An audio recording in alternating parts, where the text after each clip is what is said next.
Before I tell you exactly how to reset your life starting today, let me first walk you through what happens inside the minds of people who do it. Because what they do in the first hour of the day is so counterintuitive, so opposite to what most people do, that once you see it, you will never think about your mornings the same way again. Because here's the brutal truth. Most people wake up and immediately hand their life to someone else before a single intentional thought has formed, before they have decided who they are going to be today, before they have even taken a breath with awareness. They are already inside someone else's agenda.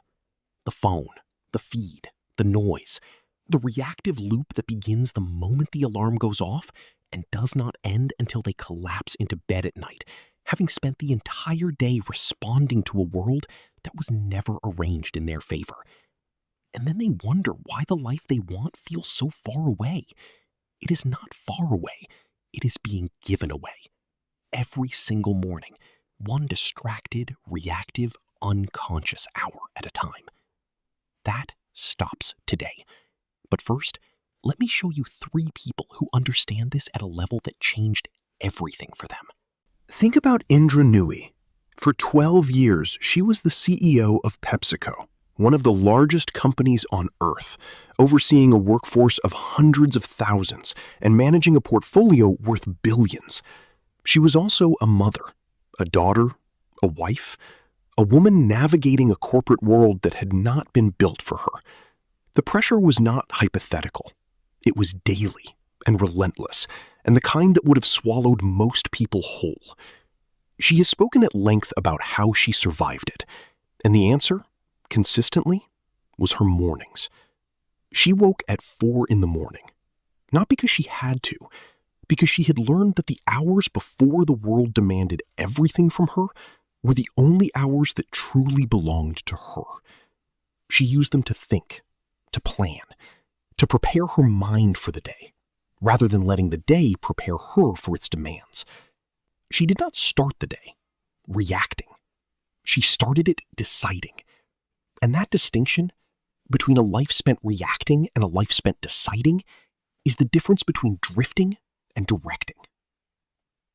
Now, think about Robin Sharma, the leadership expert who spent years advising Fortune 500 companies and heads of state, and who eventually walked away from financial security to do something that most people in his position would never have risked. He had built a successful law career. He had the credentials, the income, the trajectory, and he left it. Not impulsively, deliberately. Because he had come to understand something that the legal career could not give him, and that no amount of external success was going to manufacture. The conviction that how you start your day determines who you become over a decade. His entire framework, the 5 a.m. club, the idea of the first hour as the victory hour, was not born in comfort. It was born in the specific personal experience of a man who rebuilt his life from the inside out by taking back the morning that the world had been stealing from him. He called the first 60 minutes after waking the golden hour. Not because mornings are magical, because they are uncontested, because they are the one part of the day that belongs entirely to you, before anyone else can reach in and take it. And think about Michelle Obama.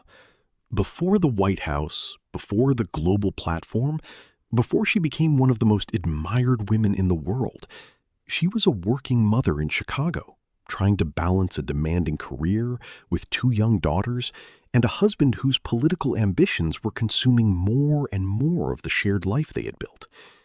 She has talked about the period when she felt most lost, not lost in the dramatic sense, but in the quiet, grinding sense of a person who had stopped knowing what she wanted because she had been so busy trying to manage what everyone else needed.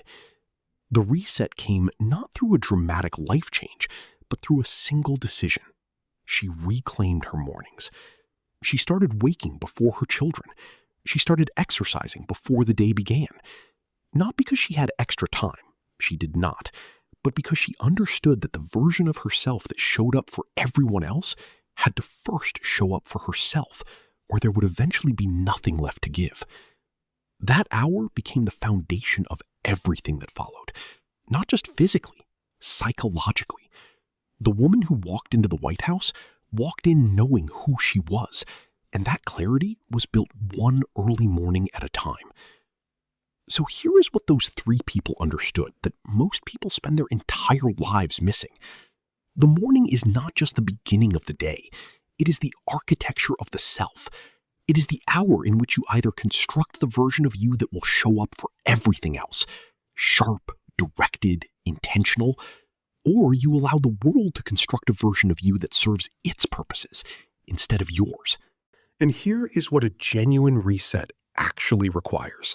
Not a dramatic overhaul, not a new schedule you cannot sustain. Three things. The first is silence. 5 minutes before you consume anything from outside yourself, before any input from the world reaches you. Just the experience of being awake and present and aware that this day belongs to you before it belongs to anything else. The second is intention. A single clear answer to the question, what is the most important thing I can do today that will move my life forward? Not the most urgent, the most important. There is a difference that most people never stop to make. And the third is movement. Your body awake and alive before the demands of the day begin. Because a body in motion generates the mental and emotional energy that makes everything else possible. Silence, intention, movement. That is the reset. That is the architecture of a life being lived on purpose. You have been given today. The question is whether you are going to spend it or invest it. Start strong. The rest of your life is built from how you begin right now. Share this with someone who needs to take their mornings back. Subscribe to Motivation Daily. We show up every day so you remember to show up for yourself first. Drop a comment and tell me, what is the one thing you are going to do tomorrow morning before the world gets to you? Name it. That is the beginning of the reset.